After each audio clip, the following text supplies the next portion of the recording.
ধর্ম হচ্ছে এমনই একটি বিষয় যার মূল উপাদান হচ্ছে বিশ্বাস। একজন ধার্মিক বিশ্বাসী হয়ে থাকে, সেই সাথে এটি একটি আত্মসমর্পণমূলক ঘটনা। অর্থাৎ একজন ধার্মিক স্রষ্টার প্রতি আত্মসমর্পণ করে থাকে। ধর্মীয় গোষ্ঠীর যে ঐক্যের ভিত্তি, সেটা হচ্ছে তাদের একটা পবিত্র গ্রন্থ থাকে এবং যেখানে ধর্মের বিভিন্ন বিষয়াশয় লিপিবদ্ধ থাকে, যে মানুষের জীবনের আচরণ সেখানে কেমন হবে। এই যে ধর্মগ্রন্থ, এই ধর্মগ্রন্থে থাকা সকল যে নিয়ম কানুন আছে, এইগুলি তাদের ঐক্যের একটা ভিত্তি হিসাবে বিবেচিত হয়। এখন আমরা যদি দেখি যে ধর্মগ্রন্থ, তাহলে এখানে রাষ্ট্র কিংবা ভাষা ধর্মের ক্ষেত্রে বিবেচিত বিষয় কিনা?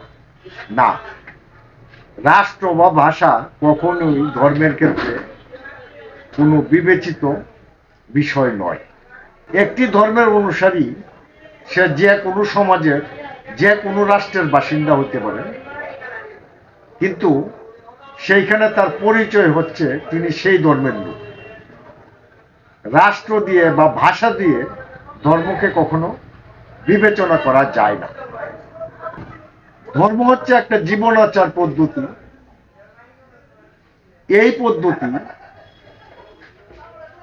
সে যে ভাষারই হোক বা যে রাষ্ট্রেরই অধীনস্থ হোক না কেন, সেই জীবনাচারের মধ্যে সে আবদ্ধ থাকে।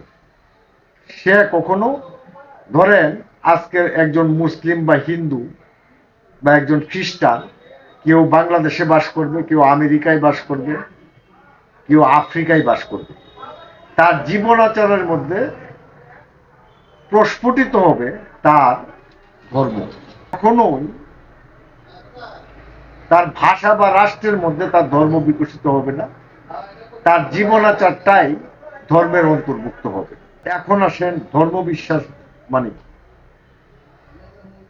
ধর্মবিশ্বাস হইল কোন স্রষ্টা বা নির্দিষ্ট মতবাদের উপর গভীর আস্থা নিয়ে যদি কেউ সেটাকে অনুসরণ করে, তাহলে যে বিশ্বাসের মধ্যে সে থাকে সেটাকেই আমরা ধর্মবিশ্বাস বলি।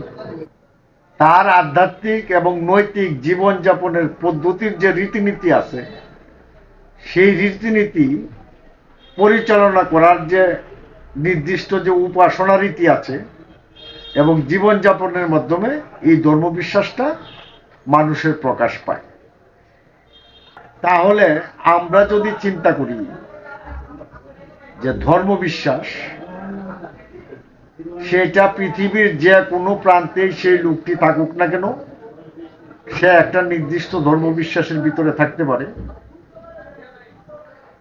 আমরা ইহুদি, বৌদ্ধ, খ্রিস্টান বা সনাতন ধর্মাবলম্বী যারা আছে বা মুসলিম যারা আছেন, তারা যেখানেই অবস্থান করেন, সে তার ধর্মবিশ্বাসে আবদ্ধ থেকে তার